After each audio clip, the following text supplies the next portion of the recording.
Just to get us back on track here, we'll get started right away with our next presenter. And I've got some feedback that it's getting real hot in here. So we've touched base on that. Unfortunately, the system's tied into the school and it takes a long time to cool this place off. So we're just going to keep the doors open to hopefully get some draft in. So I apologize for any excess noise coming from outside. So our next presenter here is Cody. Dunn. Dr. Dunn. He's an emergency physician in Calgary, and currently he's been completing his PhD in epidemiology with a focus on pre-hospital resuscitation. And so his talk is going to be based on pulseless electrical activity and pseudo-PEAs.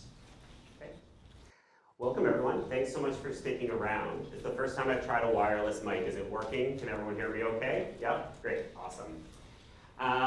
Thank you for sticking out, and thank you to the organizers for hosting me. We're going to give you a bit of a whirlwind focusing on cardiac arrest over the next 40 minutes or so. Specifically one area of cardiac arrest that I think is super interesting and is probably going to change how we diagnose and manage it over the next couple of years. For some context, I apologize I wasn't here this morning. Is everyone here working in the pre-hospital field for the most part? Most part? They're involved in pre-hospital care? Who here has managed a cardiac arrest in the past 3 months? A couple of you guys? And for those of you who have, was it a shockable rhythm or a non-shockable rhythm primarily? Shockable or non-shockable? Who? Shockable? Shockable. How about non-shockables? Couple? Good. Okay. So that's where this talk is really going to focus on, and we're going to zoom in on pulseless electrical activity, or PEA. Probably one of the newest areas that is getting more and more research. So we're going to look at practices beyond kind of BLS and ACLS, and how what we're doing in the hospital is going to start to impact what you guys are doing, or could impact what you guys are doing pre-hospital as well. So we're going to look at 4 objectives. The first is we're going to actually define PEA into something that means and is diagnosable and can change management, as opposed to this broad, ever-sweeping term that no one can really sort out. It just catches everything that's pretty much not shockable or dead. We're going to talk about how we assess for signs of life, and I'm going to talk to you about how bad we all are at pulse checks and where this is going to go in the next couple of years. We're going to look at the causes of PEA, and we're going to talk about the H's and T's, and I'm also going to talk about how bad I think those are as well, okay? So we're going to reframe what you guys think about cardiac arrest. And then lastly, I'm just going to talk on some recent studies that have looked at different management changes for PEA and how this might actually improve outcomes for certain patients.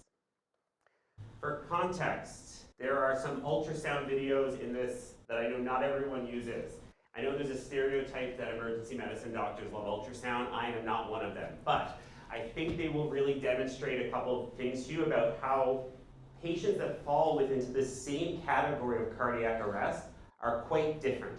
And I'll break each down so that even if you don't look at ultrasound often, I can show you guys, I can tell you guys what you're looking at, okay? The other context is, this is not cardiology STEMI research. Resuscitation research is hard. It happens pre-hospital in austere environments with limited data collection and minimal or few resources. So we're talking about foundational research. Nothing I bring up today is going to be, earth-shattering that it's totally going to switch practice tomorrow, but hopefully it gives us a bit of context about where this can head. And that's what pre-hospital resuscitation research is all about, building in those blocks one by one, study by study.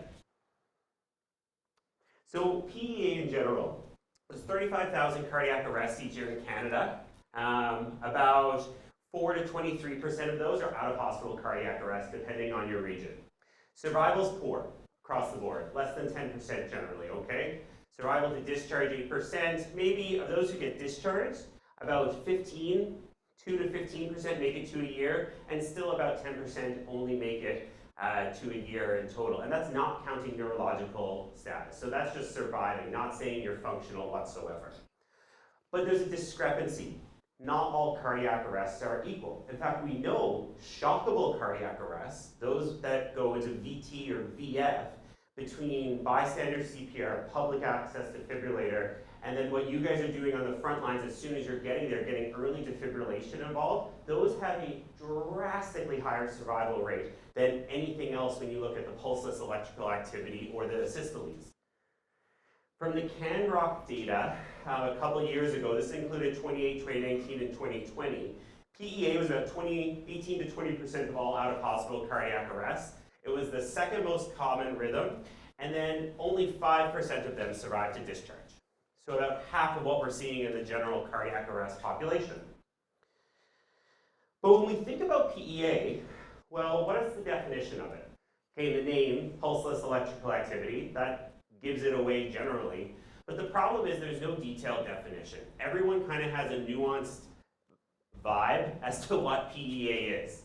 The American Heart Association says there is no pulse, and there is a rhythm that is organized and the patient's unconscious. Those are their criteria. The European Resuscitation Council says absence of pulse, loss of consciousness, and a rhythm that should give you perfusion, but for some reason it doesn't. So we're not talking about VF, where it's all chaotic. We're not talking about asystole, where there's no electrical activity. We're in that middle ground. If you didn't see the patient in front of you and you looked at that monitor, you'd be like, oh yeah, this person's alive. They have a normal rhythm. And then you see them and they've lost their pulse. So there's some disconnect there. But there's a challenge with that definition. So here is I'm going to show you, warning, first couple ultrasounds. 68-year-old female with a history of breast cancer, 1 week history of dyspnea, trouble breathing, and then lost their pulse with stars. Up top, you can just see it's a sinus tachycardic rhythm, so no signs of ischemia, it's just going fast. And then this is their ultrasound. So in the middle here, grainy, I know, in the middle, that's the heart. Okay, that's the left ventricle, a big, thick thing that should be contracting well. And on ultrasound, black is fluid. So outside the heart, which is right here, you see a lot of fluid. And so this patient's in tamponade. So the only reason they don't have a pulse right now is not because their heart's not beating, it's because there's a massive amount of fluid there, and it needs to be drained for them to regain ROSC. So that's the first example. So this is PEA. This is also PEA. This is a 55-year-old, exertional chest pain, strong family history of heart disease. Troponin was elevated at the sending hospital, and then loses pulse during handover. You can see on the ECG up there, for those of you who don't look at rhythms all the time, it's a sinus rhythm because it has a P wave, and then there's a little bit of depression there, concerning for ischemia. And this is PEA as well. Well, we have the heart again, as you can see. This time the heart's kind of backwards, but the left ventricle is here, this big thick thing, and it's not really doing anything. So they have an electrical rhythm, they don't have a pulse, but this is the same diagnosis, technically, pulseless electrical activity. Following me so far, guys? Ultrasound is okay? There's only two more, I promise. This is a 22-year-old who missed a dialysis appointment. Their potassium was 8.6. They were altered as EMS arrives, and then shortly after becomes pulseless. ECG just looks bradycardic. Okay, nothing super abnormal there. But now you can see we've got contraction, right? The LV's pumping. But the reason we don't have a pulse is because of all this metabolic disturbance. Their potassium is 9, and it's not effectively pumping.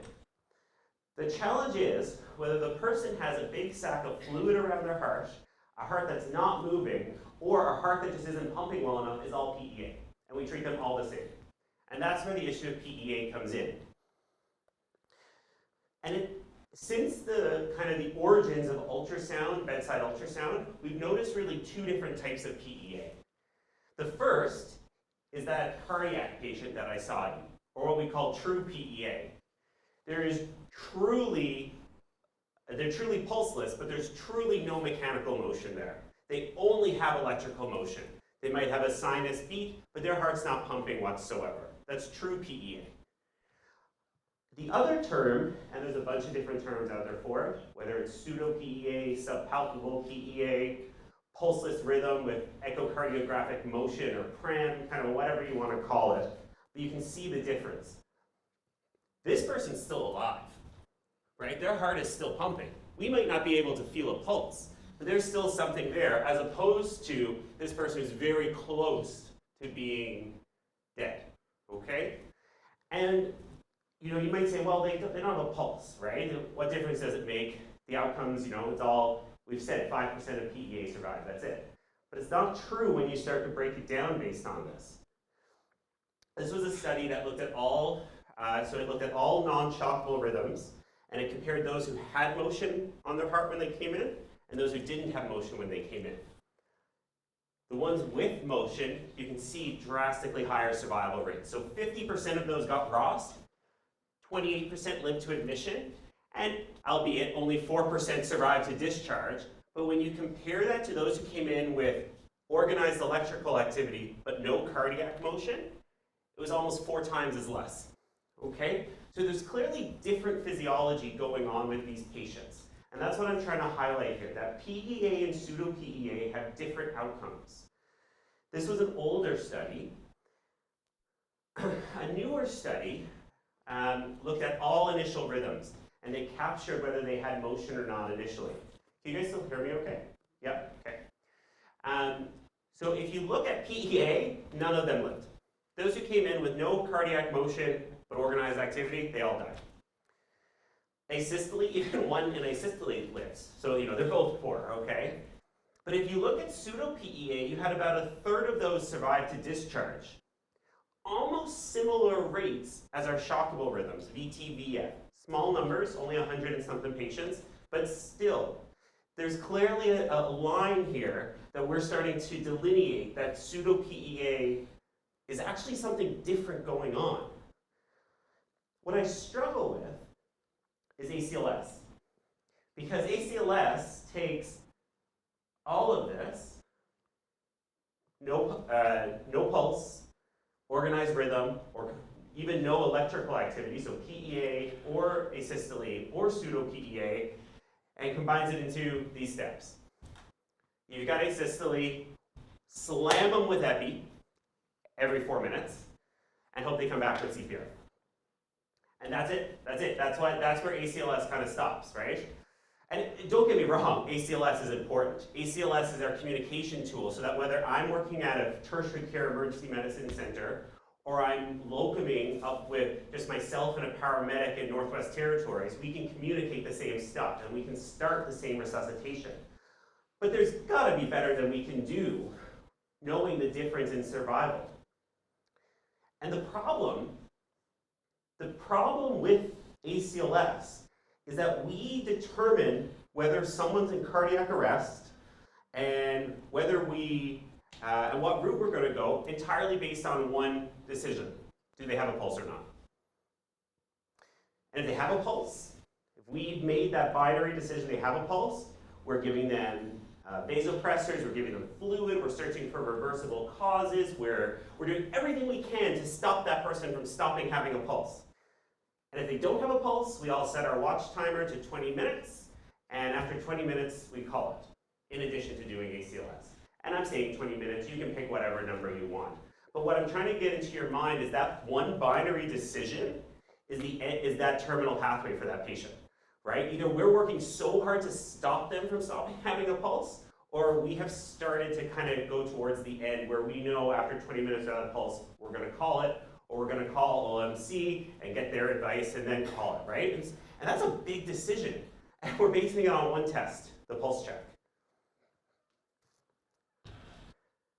And we're not good at them. We're not good at them. None of us are good at them. Whether you've been in this for 30 years, 5 years, or 5 minutes, whether you're a physician or a paramedic or a nurse or a STARS, doesn't matter. We've done studies. We've looked at this. We've done in 1986 was the first study I could find. We brought paramedics into the OR, trained, working advanced care paramedics. They had a patient on bypass, and they increased and decreased their blood pressure to see whether they could assess for a radial pulse. Okay? Horrible accuracy, 50% were correct. Flip a coin, whether this person had a pulse or not. We've done it on mannequin studies, healthcare students with a mechanical pump, okay? Accuracy was, 60%. The sensitivity and specificity of pulse checks in control environment is not something that I would trust for any single test that we do. And then we bring it to your guys' environment. out in the back of an ambulance, a moving ambulance, compressions ongoing, poor visibility, right? All of those things, are they going to make things so much harder? And this is in the control environment, it's not good enough. But it's the only thing we've had for so long, so we've had to rely on it. So where are we going with this? Where else can we try to find, or what else can we do to try to assess sign for life, to try to figure out cardiac arrest? So there's really 5 different things we can do, or 5 signs of life that we can see in cardiac arrest. Now, the bottom one is the gold standard, an arterial line. We don't have it. We don't have it in the emergency department. I know you guys don't have it pre-hospital either. That's all we can do. Oxygen saturation, not good. The patient's cold, wet, clamped down. Not going to be helpful for us. We have end tidal. The problem is we don't have any studies assessing what end tidal means for sure there's a good enough perfusion versus not. Was this an opioid toxidrome? Their airway's been obstructed for 10 minutes and their end tidal's high even though they're pulseless. That really doesn't, we don't know anything about that right now. So that leaves us with 2. We have the digital pulse check, which I'm going to argue is we have it, it's okay, but we could do better. And then comes in ultrasound.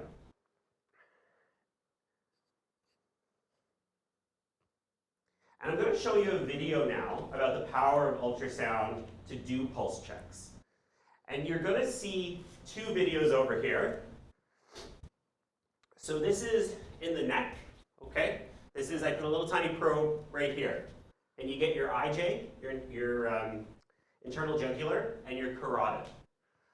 The jugular, thin, collapsible, always, as you're going to see, low pressures.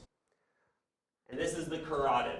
More round, got more of a definite structure, and a little more, if you can believe me, it's a little more thick-walled and shouldn't be collapsible because that's where your blood pressure is. And I'm going to show you these 2 examples. So this is someone with a pulse, okay, but they are in cardiac arrest. This person, by manual palpation, was in cardiac arrest, but you can see they have a pulse. They have a contracting carotid versus this patient, who's also in cardiac arrest, and the carotid's totally collapsible. And I'm going to play that again just to highlight it.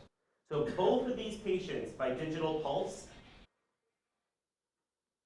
are pulseless. But let's look again at the ultrasound. The first one, you can actually see has perfusion, has blood flow to the brain. It's not collapsible when they put pressure on it, despite being pulseless by all other definitions. And on the flip side, pulseless, but nothing. Light pressure, the carotid collapses like the IJ.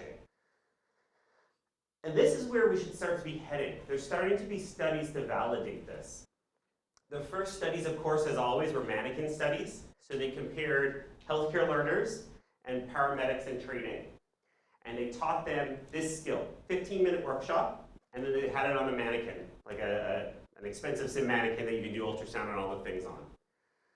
They were 5 seconds shorter making a decision whether there was a pulse or not with the ultrasound, and they were more accurate. They were 70% accurate with a digital palpation, and they were 94% accurate with ultrasound. 15-minute workshop, once again, simulation, so I'm willing to say, like, hey, that's sim, but let's take it a step further. More recently, there was an emergency department study. They didn't use exactly this, they used a bit more sophisticated, they used Doppler studies, so how fast the blood was flowing, but the principle was still the same. Every patient in cardiac arrest had an art line, and they blinded the ultrasound users to the art line. So they didn't know whether the person had a pulse or not, and they were just recording. And the people evaluating looked at the videos after and said pulse or no pulse. And they compared that to who at the bedside was saying pulse or no pulse with the art line reading. The art line reading was considered gold standard, so it was accurate whether they had a pulse or not. Digital palpation accuracy was 64% in real life. The evaluators after had a 94% accuracy with the art line compared to digital palpation. Statistically significant for what that's worth. So all I'm starting to say is we are starting to find ways that this is practical. And I've started to use this in my own practice. We had a hemorrhagic shock patient transferred in from a rural site to Foothills about 2 weeks ago. Couldn't get a manual blood pressure. Sometimes we could feel a pulse, but they had good end tidal. We couldn't quite sort out what was going on. And we put a probe on it. It was like, there's actually contractility there. And the heart was like slamming away. It was strong, it was quick. It was like, this doesn't make sense. A little bit more obese. You know, there was extra tissue to try to feel the pulse through. And we put the ultrasound on. And as soon as we put it on, we compressed, the vein collapsed, and that femoral artery stayed open and thick. We knew we're not dealing with the cardiac arrest anymore. We stopped CPR, we started massive transfusing, and we had palpable ROSC back within 2 minutes. So it can change practice. Picture for you guys, if there was a way for you to apply an ultrasound to a pulse, oh, they actually do have a pressure. Let's call to get some vasopressors. Let's give them push dose epi for a little bit. We can stop CPR. We can focus on a safe transport. You're not doing compressions in the back of an ambulance. That would make a big difference for patients. And I think that's where we have to head. Now, ILCOR and AHA would still say, ultrasound's great, but it also has problems. Fair enough. There's two main problems they talk about. The first is that it shouldn't interrupt compressions. 100% agree. CPR is the primary thing that we need to be doing on anyone who's in cardiac arrest. But that's referring to echocardiography, so people stopping compressions to get fancy look at the heart during CPR, and that's not what I'm advocating for. I'm advocating for neck or fem far away from the action where CPR isn't interrupted. The other thing then is, of course, experience provider, right? It would be a big shift to say every cardiac arrest needs ultrasound, and that's not where the data is supporting right now. But I'm starting to think we need to start thinking, especially in Canada, where we're a resuscitation excellence right across the country. How can we start to push the curve a little bit further? And that includes what you guys are doing in the pre-hospital setting. And there's calls more and more for it now. The studies are starting to say it more and more. This was a recent editorial published in Resuscitation after the ART-LINE study was published to show the 30% better pulse detection rate. And I think you're going to see this more and more, and you're going to start seeing it in clinical trials. So that's my rant about pseudo PEA, and I promise I'll stop talking about pulse checks now. And no more ultrasound for the rest of the talk. But I wanted to kind of give you guys some other tidbits about PEA while I was here. The first is causes of PEA. Now, for anyone who's done an ACLS course, you've learned the H's and T's. You've maybe been in a cardiac arrest where you're trying to riddle them off, and you're like, what is that fifth H? You're like, hypoxia, what's the acid one? Well, hydrogen ion, and they make no sense. So where did they come from? Well, they came from nothing. In 1995, there was an author who published a head-to-toe assessment for unobservable or unknown causes of cardiac arrest. And to make people remember it, he used like 2 letters to try to name them all. And it was designed so you could kind of go down the body to check your H's and T's. This was in 1995. In 1996, AHA published it as the causes of PEA, and it has been embedded in all of us ever since. There is no data supporting it.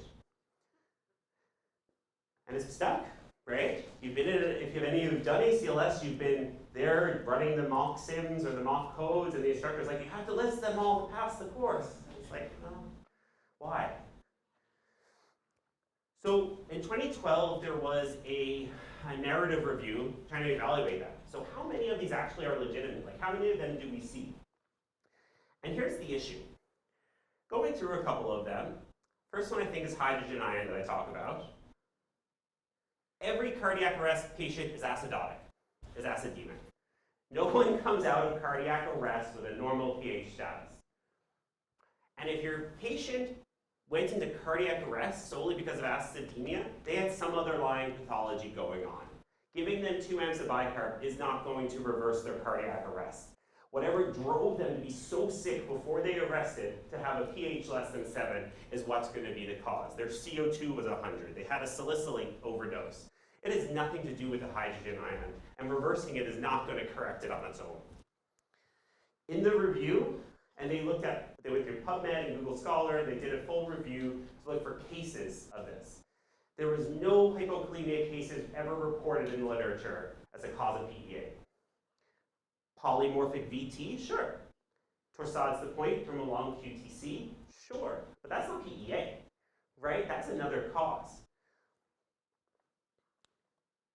There was a Swedish study done, looked at 1,500 PEA patients over 3 years in the emergency department, and not one of them, once again, H's and T's were for unobserved. We just don't know why this person arrested. And not one of these, there was never a surprise case of hypothermia, is what I'm saying. You should recognize it's hypothermia. So why do we have it in a list of things that you can't recognize, right? It should be obvious. These are, taking a temperature is a basic thing. They were found outside. They were found in their car. Trauma, obvious. They have a stab wound or a bullet shot. You should recognize that. We don't need that in a list of unknown cardiac arrest causes. And then that kind of leaves us with the remaining list. And I'm going to push one step further that hypoxia also doesn't matter. Not that it doesn't matter in cardiac arrest. A vast majority of pulseless electrical activity cardiac arrest are due to hypoxia, but every cardiac arrest involves hypoxia.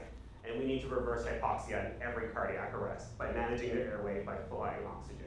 There's nothing unique if it's the only cause of cardiac arrest in that stage, okay? I want to highlight PE as like a great masquerader in the background, right? PE can always be there. It can be, hypoxic. They can be tachycardic. They can be bradycardic. They can syncopize. They can have chest pain. They can have tearing chest pain. They can be short of breath. Just always kind of have it on your list there that, hey, this might actually be in the background and it's something to think about. We can't diagnose it without a scanner. And I know I can't diagnose this at bedside and emerge. You can't diagnose it pre-hospital. But just think that it's there. What I prefer and how I teach medical students now to think about PEA is actually to think about shock.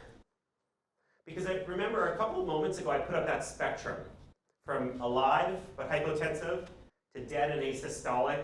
PEA was somewhere in the middle when they became so hypotensive they lost their pulse. That's just shock. It's just causes of hypotension. That's all PEA is. Such severe hypotension that you can't feel a pulse. And so if you think about the causes of shock, and I'll admit I have never gone through a paramedic program before to know what's in the course, but I could imagine that at some point a classification of hypotension or shock comes up and you talk about the classic causes. Hypovolemic, distributive, obstructive. And if you think about those causes of what can make your blood pressure go low, the same things we do on every single shift, that's actually way easier to start thinking about, okay, what could I be missing here? So hypovolemic is the first one, GI losses, trauma, etc. Distributed, are they coming in with a sepsis syndrome, and then they have a fever, and then all of a sudden their blood pressure is going lower, lower, lower, and they collapse? Cardiogenic, another cause of shock. So have they had a massive STEMI and their pump's not working anymore? Or are they having a dysrhythmia? And we know causes of dysrhythmia, potassiums, hypoxia, other electrolytes that we can't check and never really cause dysrhythmia that much. And then obstructive, which are the things that are really reversible. So thrombosis pulmonary or PE, tamponade, which you can diagnose on ultrasound and drain, or tension pneumothorax, which you guys are all very pros at both diagnosing and treating in the pre-hospital field. Does that make sense?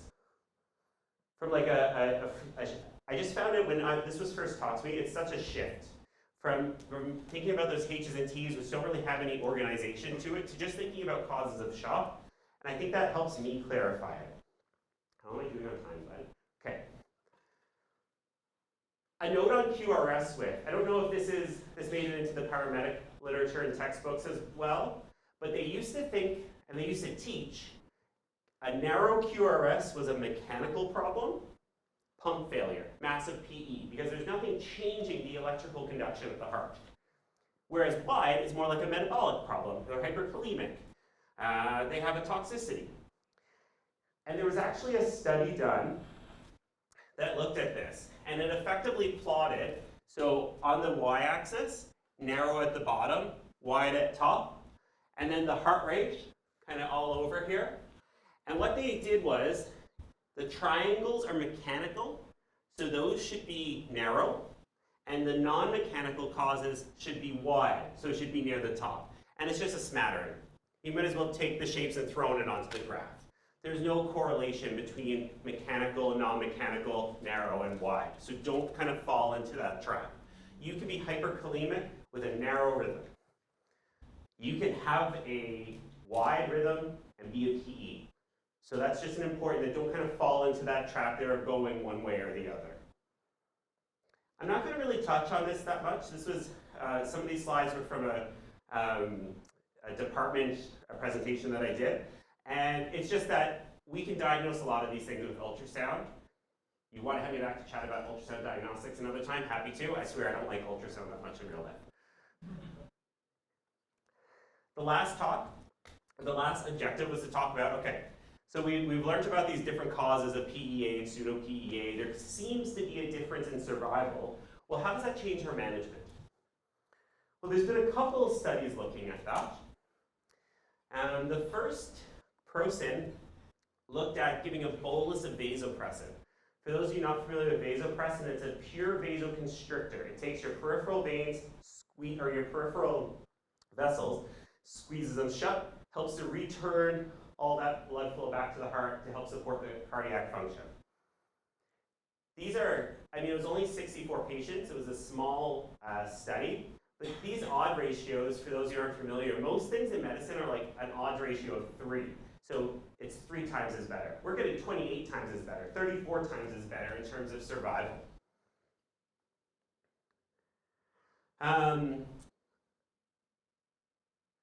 This one similarly, this one did something a little bit different. Instead of vasopressin, they looked at giving an infusion of norepinephrine and dopamine.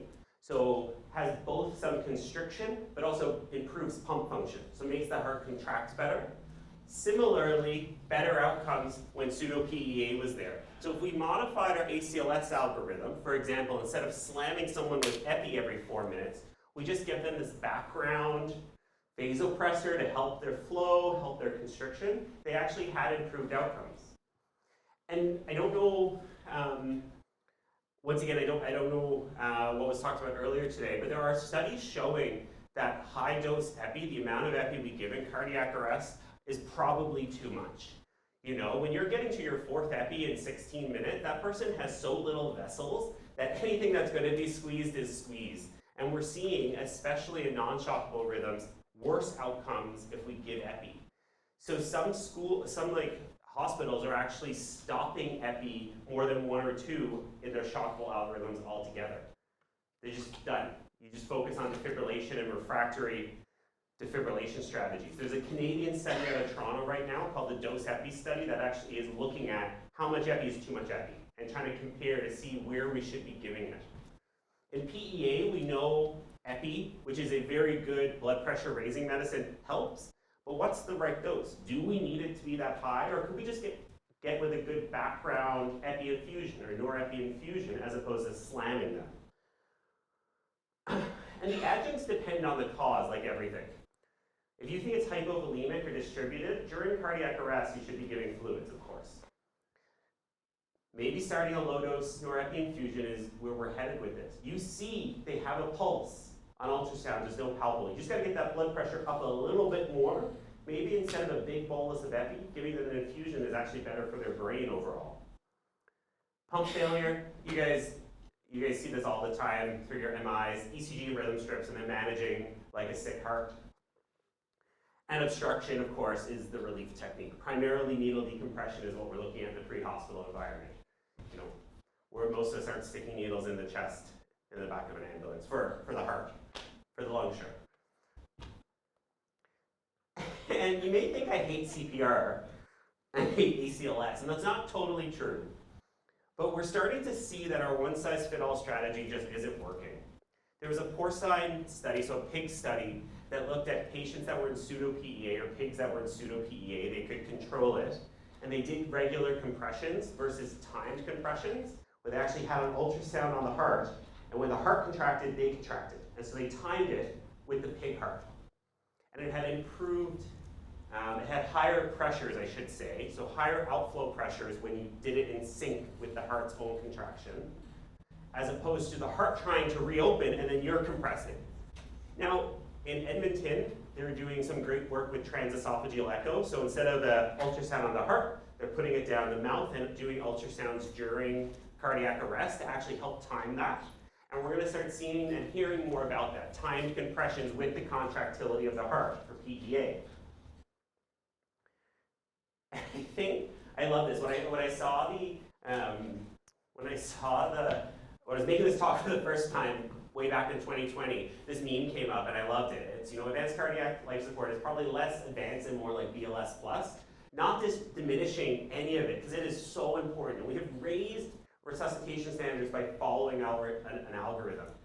But now for those of us who are interested in resuscitation, are practicing at the forefront in Canadian provinces across the country, it's time to push that bar a little bit further. Where else can we go with this? Because we've got lots of room to save more lives here.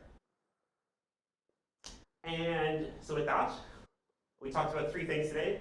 We talked about the signs of life, how I think pulse checks are slowly going to start fading away and we're going to start looking at alternative tests. And as a take home for the next shift, if you have a second person, get a second person to check that pulse too, right? Because 2 is better than 1. Just don't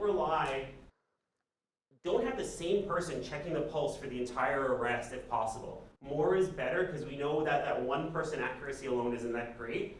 We don't have ultrasound to implement tomorrow, so how do we improve it? Well, maybe getting more than 1 person to check if possible. Whoever's bagging can feel the neck and maybe someone can feel the fem at the same time. Diagnostic approaches, we've switched from the H's and T's, this unorganized list, to thinking about shock because PEA is simply just hypotension. Severe hypotension where we can no longer feel a manual pulse. And then we talked about where management can go, Maybe a one-size-fits-all approach isn't the best effort, and we need to think about nuanced ways as we start differentiating. These patients have different phenotypes, and as a result, we can start treating them like that. As a researcher and a clinician, I'm going to end every slide ever, or slideshow ever, with research is needed. But what I wanted to say in particular about this is the research we do in hospital matters so little about cardiac arrest. It matters so little, because so few things can I do by the time the patient gets to me in the emergency department. Most of the time their fate is sealed. The difference is made what you guys as pre-hospital workers do. That's how the lives are saved. And so what we need to do is we need to start partnering better with pre-hospital teams, supporting them better, and getting better research in the field, because those initial minutes are very much what makes a difference in the person's life. And so I'm looking forward to partnering and getting to work with more and more pre-hospital workers, because that's where the interesting medicine, that's where we're going to find the big effects are. Not 20 minutes when I see them and I give them an ATEPI. Okay? Guys, thank you so much for having me in. If you have any questions, let me know.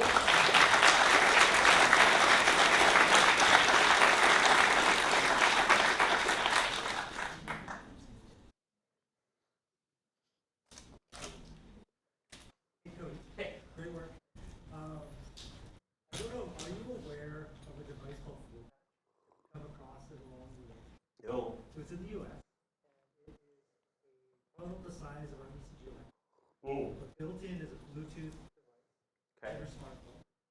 And what it does is internal Doppler, you put over the carotid artery. Mm. Similar to your ultrasound, Yeah. probably at a way better cost.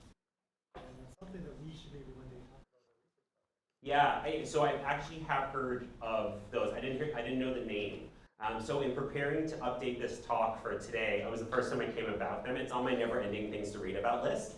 But yeah, so just for those who couldn't hear, there's now these devices that they're starting to test to see can they detect a pulse with effectively like an electropad.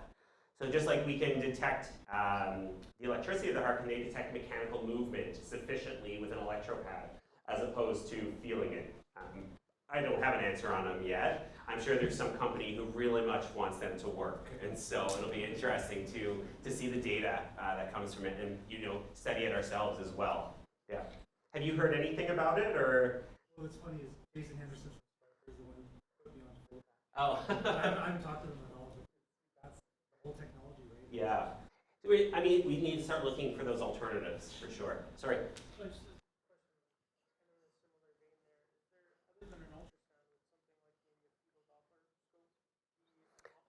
Yeah, that's a good question. I haven't seen any specific literature on that.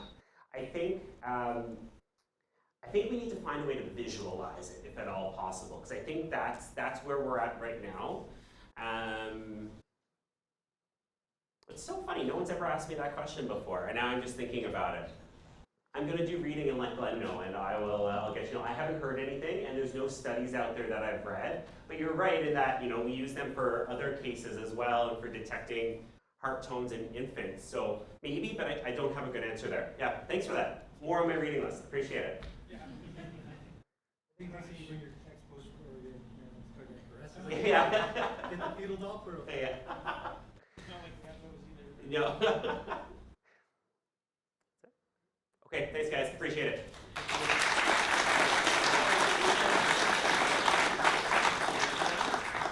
Just one more thing to ask of you is to draw our next. Oh, absolutely. So our next door prize here, again from TST, is 261249.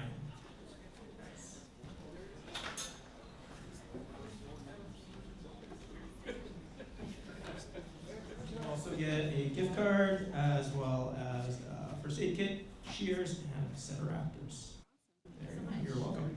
All right. And also, thank you very much for catching us up. We do have a little bit of a longer break for about 10 minutes, and then we'll have our last presenter of the day. I know everybody's getting close to worn out, so thank you very much for your patience.